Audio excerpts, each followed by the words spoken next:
Good morning विद्यार्थी मित्रों। Standard 12 Gujarati medium subject है इकोनॉमिक्स चैप्टर नंबर 10 उद्योग क्षेत्र चाली रह्यु छे। तेनी अंदर आपणे आगळना लेक्चरमां जोयुं औद्योगिक क्षेत्रना विकास माटे सरकारे लीधेला पगलां। ए तमारी बोर्डनी एक्जाम माटे ए मुद्दो रद थई गयेलो छे, ते अभ्यासक्रममां ते लीधेलो नथी, એટલે તમારે પ્રિપેરેશન કરવાની રહેશે નહીં। બરાબર। આજે આપણે આગળનો મુદ્દો જોઈએ જે તમારી એક્ઝામમાં પૂછવામાં આવશે। 3 માર્ક્સમાં પણ પૂછવામાં આવી શકે છે અને એમાંથી એક માર્ક્સના ક્વેશ્ચન પણ આવી શકે છે। તે છે વિશિષ્ટ આર્થિક વિસ્તાર। બરાબર।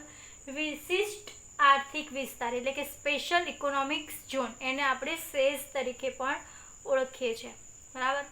એને ટૂંકમાં સેઝ તરીકે ઓળખીએ છીએ। એનું ફૂલ ફોર્મ તમને આપવાનું કહે તો તમે કેવી રીતે આપશો? સ્પેશિયલ ઇકોનોમિક ઝોન એટલે કે વિશિષ્ટ આર્થિક વિસ્તાર। પહેલાં હું તમને એક સિમ્પલ એ અર્થમાં સમજાવી દઉં કે વિશિષ્ટ આર્થિક વિસ્તાર શું છે।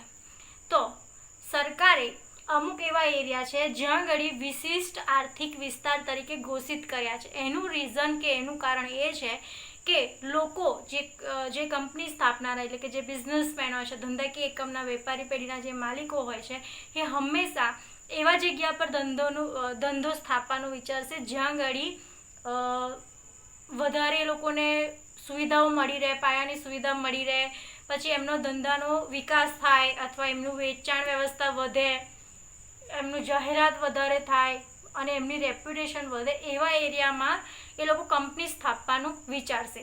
અને હવે સ્વાભાવિક જ વસ્તુ છે કે એવા એરિયામાં જ્યારે લોકો બધા વેપારીઓ કે બધા કંપની સ્થાપનારા એવા જ સારા વિસ્તાર શોધશે તો આપણા દેશના બીજા જે નાના રાજ્યો છે એની અંદર જે નાના એ છે શહેરો છે, એની અંદર જો કોઈક બિઝનેસ કે વેપાર સ્થાપવામાં નહીં આવે તો એ જે ક્ષેત્ર છે એનો વિકાસ થઈ શકશે નહીં। ધારો કે આપણા ગુજરાતમાં ઘણી બધી કંપનીઓ નાખવામાં આવી, નવા પ્રોજેક્ટ નાખવામાં આવ્યા, મહારાષ્ટ્રમાં કેટલાક પ્રોજેક્ટ નાખવામાં આવ્યા। બરાબર। એના સિવાય જે ધારો કે યુપીના કોઈક નાનું ગામડું હોય, બરાબર, કે એવા કોઈ જગ્યા પર યુપીના કોઈ જગ્યા પર કોઈ વેપાર સ્થાપવામાં નહીં આવતું, તે એવા બધા જે ક્ષેત્ર છે એનો વિકાસ થઈ શકશે નહીં। એટલે સરકારે એવા અમુક વિશિષ્ટ આર્થિક ઝોન જાહેર કર્યા જ્યાં ઘડી સરકાર જે બિઝનેસમેન અથવા જે કંપની સ્થાપનાર જ્યાં ઘડી સરકારે વિશિષ્ટ આર્થિક વિસ્તાર જાહેર કર્યો છે એ વિસ્તારમાં જઈને કંપની સ્થાપશે તો એમને કરવેરામાંથી મુક્તિ મળશે, એમને કેટલીક રાહતો મળશે, એમને ધિરાણો મળશે। હવે સ્વાભાવિક જ વસ્તુ છે કે જે વેપારીઓ હશે કે જે કંપનીના માલિકો હશે પોતાને કઈ રીતે નફો થાય એ જોશે। બરાબર।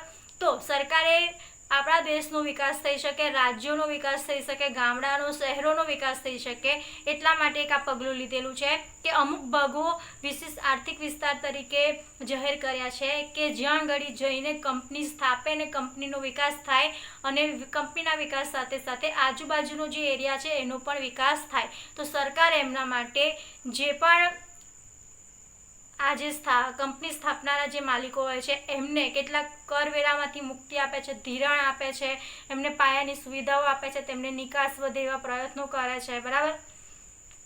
તો આ માટે વિશિષ્ટ આર્થિક વિસ્તારની શોધ કરવામાં આવી છે અથવા તો શરૂ કરવામાં આવી છે। આ હતો તમારો એક સિમ્પલ અર્થ। હવે આપણે બુકનું જોઈએ। ભારતમાં વિશિષ્ટ આર્થિક વિસ્તારનો અમલ 1 એપ્રિલ 2002થી શરૂ થયો। એટલે આ તમારો 1 માર્ક્સનો ક્વેશ્ચન, કાં તો MCQ કાં તો શોર્ટ આન્સર। બરાબર। કેવી રીતે તમને એવું પૂછી શકે છે કે વિશિષ્ટ આર્થિક વિસ્તારનો અમલ ક્યારે થયો? તો 1 એપ્રિલ 2000થી શરૂ થયો। તો હવે બીજો એક માર્ક્સનો ક્વેશ્ચન કે જે વિશિષ્ટ આર્થિક વિસ્તારનો હેતુ શું છે, મુખ્ય આશય શું છે? આશય એટલે કે હેતુ। તો જેનો મુખ્ય આશય વિદેશી મૂડીરોકાણને આકર્ષવા અને આંતરરાષ્ટ્રીય હરીફાઈ મુજબનું અંકુશમુક્ત નિકાસ કરવા માટેનું વાતાવરણ સર્જવું। બરાબર। તો આપણા દેશમાં આ રીતે જો જેટલા વિશિષ્ટ આર્થિક વિસ્તારો ચાલુ કરવામાં આવશે જેનાથી વિદેશી કંપનીઓ આપણા દેશમાં મૂડીરોકાણ કરવા માટે આકર્ષાશે અને આપણે જો વિદેશી મૂડીરોકાણ આપણા દેશમાં થશે તો આપણે આંતરરાષ્ટ્રીય હરીફાઈમાં નિકાસ માટેનું વાતાવરણ મુક્ત બનાવી શકીએ, બરાબર. તો વિશેષ આર્થિક વિસ્તારનો મુખ્ય આશય આ છે, જેથી દેશની નિકાસો વધે અને દેશના ઉત્પાદક ક્ષેત્રોનો વિકાસ વિશ્વ સમકક્ષ બને, બરાબર. શું કહે છે કે આપણા દેશમાં જો એવી રીતે કેટલાક વિશિષ્ટ આર્થિક ઝોન બનાવવામાં આવશે, બરાબર, જેના કારણે આપણા દેશની નિકાસો વધશે. આપણા દેશમાં આયાતો થાય તો બીજા દેશને ફાયદો થાય, અને આપણા દેશમાંથી નિકાસો થાય તો આપણા દેશને ફાયદો થાય, બરાબર. તો આપણા દેશની નિકાસો વધે અને ઉત્પાદક ક્ષેત્રો વિશ્વના સમકક્ષ બને તેટલા માટે સેઝ એટલે કે વિશેષ આર્થિક વિસ્તારની સ્થાપના કરવામાં આવે છે. સેઝમાં કાયદા દ્વારા કર રાહતો આપી વિદેશી મૂડીરોકાણોને આકર્ષવામાં આવે છે, એટલે કે જે વિદેશી કંપનીઓ હોય છે તેને આપણા દેશમાં કંપની સ્થાપવા માટે કેટલાક કર રાહતો આપવામાં આવે છે, જેથી એ લોકો આપણે દેશમાં જે આ વિશેષ આર્થિક વિસ્તાર આપે છે તેમાં એ લોકો મૂડીરોકાણ કરે અને કંપની સ્થાપે, બરાબર. અને એ લોકો જો વિદેશી લોકો આપણા દેશમાં મૂડી રોકીને કોઈ કંપની સ્થાપશે તો આપણા દેશનો ખૂબ જ સારો વિકાસ થશે, બરાબર. તમને ખબર છે કે વિદેશી કેટલીક કંપનીઓ હવે આપણા દેશમાં આવીને સ્થાયી થવા લાગી છે. સાણંદમાં કેટલા બધા પ્રોજેક્ટ નાખેલા છે, બેંગ્લોરમાં કેટલા બધા પ્રોજેક્ટ નાખેલા છે, બરાબર. તો જે વિદેશી મૂડીરોકાણ છે જો આપણા દેશમાં હશે તો આપણા દેશને ફાયદો થશે. સેઝ ચીનના વિશિષ્ટ આર્થિક વિસ્તારના મોડેલ પરથી વિકસાવવામાં આવ્યું છે. તો કે આ જે સેઝની આઈડિયા છે તે ચીનનો જે વિશેષ આર્થિક વિસ્તાર છે તેના મોડેલ પરથી લેવામાં આવ્યો છે, જે પ્રત્યક્ષ વિદેશી મૂડીરોકાણ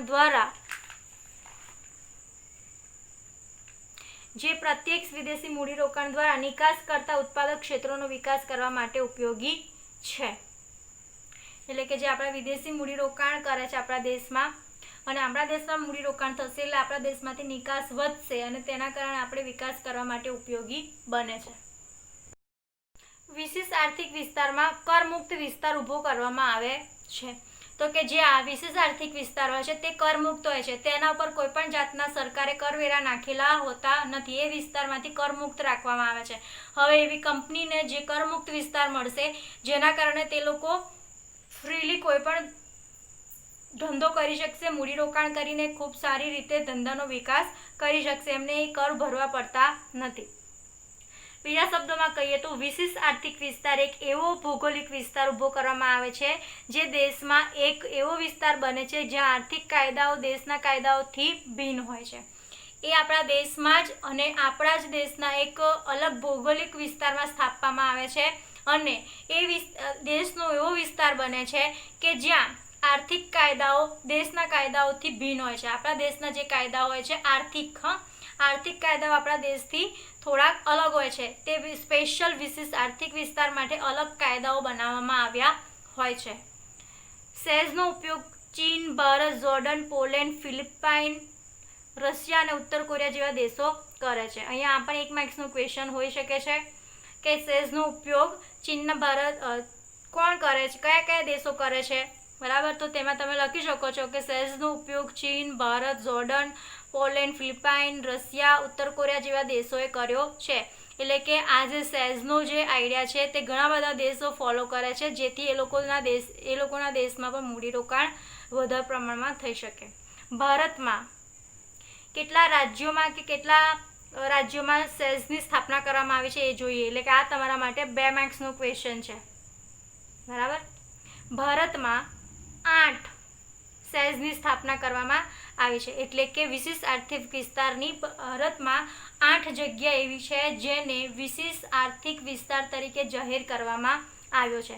કયો છે તો કે એમાં છે સાંતાક્રુઝ મહારાષ્ટ્રમાં, બરાબર. એક આ થયું સાંતાક્રુઝ મહારાષ્ટ્રમાં, કોચીન કેરળમાં, બરાબર.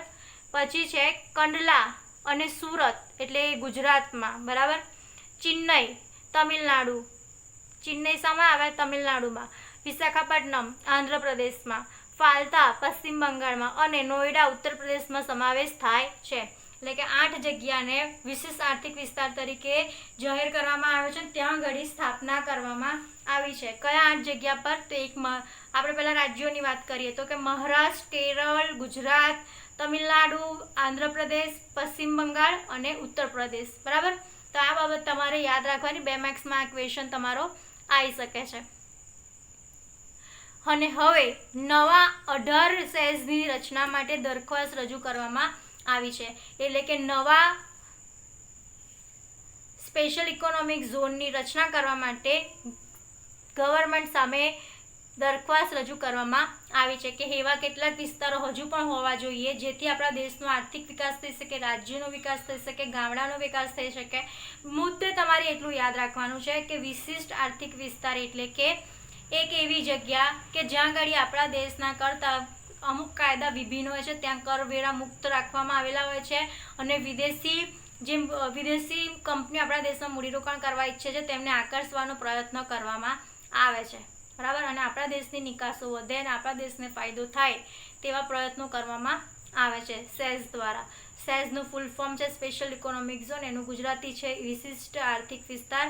એની અમલમાં 1 એપ્રિલ 2000થી શરૂ થયો છે. બરાબર. સેઝ એ ચીનના વિશેષ આર્થિક વિસ્તાર પરથી મોડેલ વિકસાવવામાં આવ્યું છે. ચીનનો કયા દેશ ઉપયોગ કરે છે તો સેઝનો કયા દેશ ઉપયોગ કરે છે તો ચીન, ભારત, જોર્ડન, પોલેન્ડ, ફિલિપાઇન, રશિયા અને ઉત્તર કોરિયા. બરાબર. ભારતમાં 8 જગ્યા પર સેઝની સ્થાપના થયેલી છે. કઈ 8 જગ્યા પર થઈ છે? સાંતાક્રુઝ મહારાષ્ટ્ર, કોચીન કેરળ, કંડલા સુરતમાં આવ્યું છે, ચેન્નઈ તમિલનાડુમાં આવ્યું છે, વિશાખાપટ્ટનમ આંધ્રપ્રદેશમાં આવ્યું છે, ફાલતા પશ્ચિમ બંગાળમાં આવ્યું છે અને નોઈડા ઉત્તર પ્રદેશમાં આવ્યું છે. એવા 8 જગ્યા પર અત્યારે સેઝની સ્થાપના થઈ છે અને બીજા 18 સેઝની સ્થાપના કરવા માટેની દરખાસ્ત રજૂ કરવામાં આવી છે. કોઈપણ ખાનગી વ્યક્તિ, સરકાર, સંયુક્ત ક્ષેત્ર, રાજ્ય સરકાર કે તેમના પ્રતિનિધિ સંસ્થા દ્વારા વિશેષ આર્થિક વિસ્તારનું નિર્માણ કરી શકાય છે. જેમાં વિશેષ સંસ્થા દ્વારા પણ વિશેષ આર્થિક વિસ્તારનું ભારતમાં નિર્માણ કરી શકાય છે. આ બધા જ પ્રકારના વિશેષ આર્થિક વિસ્તાર સરકાર દ્વારા અંકુશિત કરી શકાય છે. એટલે એવું નથી કે સરકાર જ ખાલી આ સેઝની સ્થાપના કરી શકે, પણ સરકારના નીતિ નિયમો હેઠળ ખાનગી વ્યક્તિ, સરકાર, સંયુક્ત ક્ષેત્ર, રાજ્ય સરકાર અને કોઈપણ સંસ્થાના પ્રતિનિધિ આ રીતે આર્થિક વિસ્તારની નિર્માણ કરી શકે છે. પણ જે સરકારે જે નીતિ નિયમો બનાવ્યા છે તે અંતર્ગત હવે એમાં એવું છે કે આણંદની અંદર કોઈ એવો એરિયા છે કે જ્યાં આગળ વિશેષ આર્થિક વિસ્તાર શરૂ કરવામાં આવે તો આજુબાજુના એરિયાને બહુ બધો ફાયદો થશે. તો એક જે વ્યક્તિ હશે એ વ્યક્તિ સરકાર સમક્ષ દરખાસ્ત રજૂ કરી શકે છે કે આ એરિયાને વિશેષ આર્થિક વિસ્તાર બનાવવામાં આવે. એટલે સરકારને જે યોગ્ય કાર્યવાહી કરવાની હશે તે કરીને યોગ્ય લાગશે તો તેને વિશેષ આર્થિક વિસ્તાર જાહેર કરવામાં આવશે. બરાબર. તો આ હતું તમારું વિશેષ આર્થિક વિસ્તાર. 3 માર્ક્સમાં ટૂંક નોંધાવી શકે છે. 1 માર્ક્સના કેટલાક ક્વેશ્ચન આવી શકે છે જે મેં ટીક કરાયા છે. 2 માર્ક્સમાં આ ક્વેશ્ચન આવી શકે છે, એ પણ મેં તમને સરસ રીતે ટીક કરાયો છે. સો જ્યારે વાંચવા બેસો ત્યારે આ રીતે તૈયાર કરજો.